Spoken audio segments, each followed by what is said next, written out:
I'm Stricker. Doc Sirius Technologies Robotic Interface Personal Receptionist. Please be aware that you're about to watch a comic book review. As such, there will be spoilers. You have been warned. While I'm at it, I should also warn you that Doc Sirius spends too much time talking about comic book books.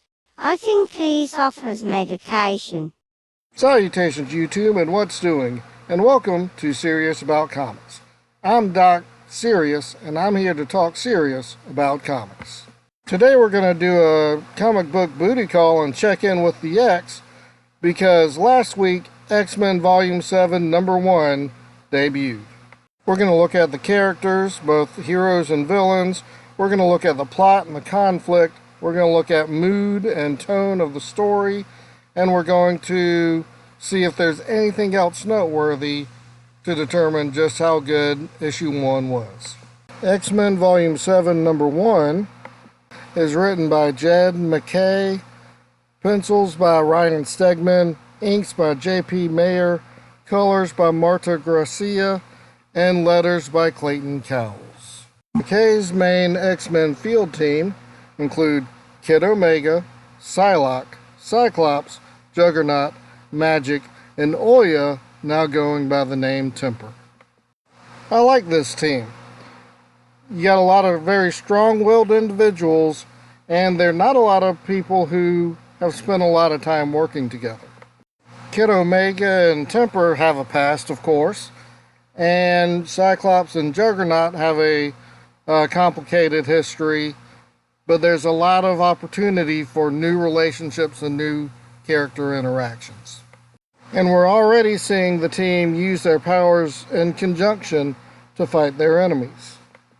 The one downside with all these strong personalities is none of the characters seem all that unique. Quentin Quire does differentiate himself with his use of profanity, but for the most part, they all feel very similar. The one exception is Cyclops, in fact, who seems to have taken on a more nurturing and supportive role as leader rather than his old way of kind of leading by bullying. But that's not all, because the X-Men also have a home crew staying back at their Alaskan base.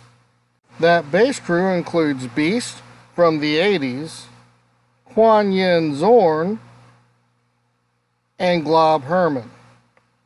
This admittedly is where things get a little weird, because Zorn is described as a healer, which is true, but he is so much more than that. He has a black hole in his head. He can generate light. He can control magnetics, just like Magneto. He can control gravity. Zorn has a whole lot more power than he's given credit for. Then Glob Herman gets described by Beast as being practically useless. You burn! Dude, Hank, you can't say that. You're being mean to the kid. Give him a shot. I'm a Glob Herman stan. He deserves a chance on the big team. He's got strength. He's got resistance to injury. You can light his whole body on fire.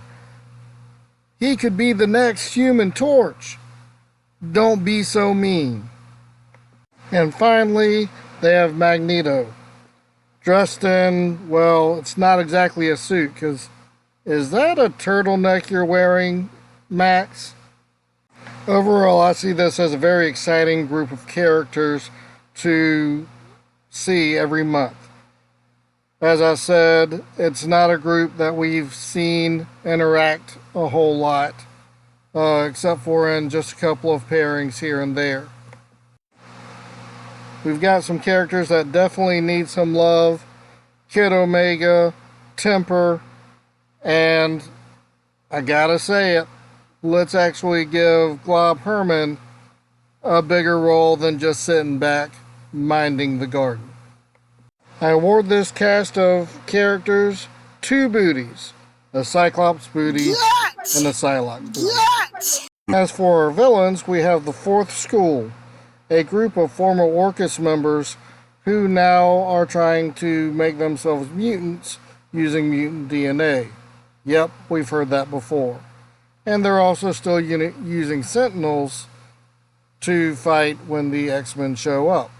Again, we've seen that before.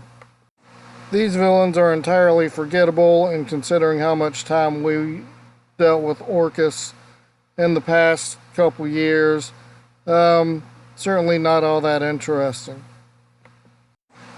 However, it's clear that we're just setting up a larger story, and so the fact that our enemies at this point are forgettable is not a major concern. We're also introduced to a shadowy organization known as 3K, who seem to be kind of behind some of the Fourth School antics. And we know that the 3K is comprised of 4 characters being labeled as the Zealot, the Doctor, the Means, and the Chairman. Although at this point, we don't know exactly who these characters are. As far as the storyline goes, the X-Men are attacking the Fourth School because they have one of their members captured, not one of their main team members, but a Universal X-Man character. I'll let that be a little secret for you to find out when you pick it up. But also to rescue 6 new mutants that they've detected. This storyline is pretty straightforward and not all that exciting because the stakes are pretty low, but we also know that they're setting up a bigger storyline, so we'll just have to see where they go from here. There is one oddity in the storyline, however, as the X-Men seem absolutely baffled by mutants gaining their abilities in adulthood, despite there being several examples of mutants not gaining their powers until they're in adulthood. While I have high hopes for this storyline, for the time being, no booty for you. But what about the mood? This is a fun read and an exciting read. The dialogue is light, the action is exciting. This is a quick and fun read. Highly recommend. One booty. Yes! And how's the art? I like Ryan Stegman's work here with J.P. Mayer and Marta Gracia backing him up. But I do have one concern. Do we need to have Cyclops medically checked? Because he seems to be suffering from eye seepage. Eye seepage. Eye seepage. Eye seepage. Eye seepage. But we also get some Cyclops butt. Yes! We get some magic butt. Yes! And we also get some gratuitous Cyclops crotch shot. Yes! So the art team earns a booty, a magic booty. Yes! So there you have it. X-Men Volume 7, Number 1 earned 4 booties. Oh my God. Join us next week when we see how Phoenix Number 1 handles the comic book booty call.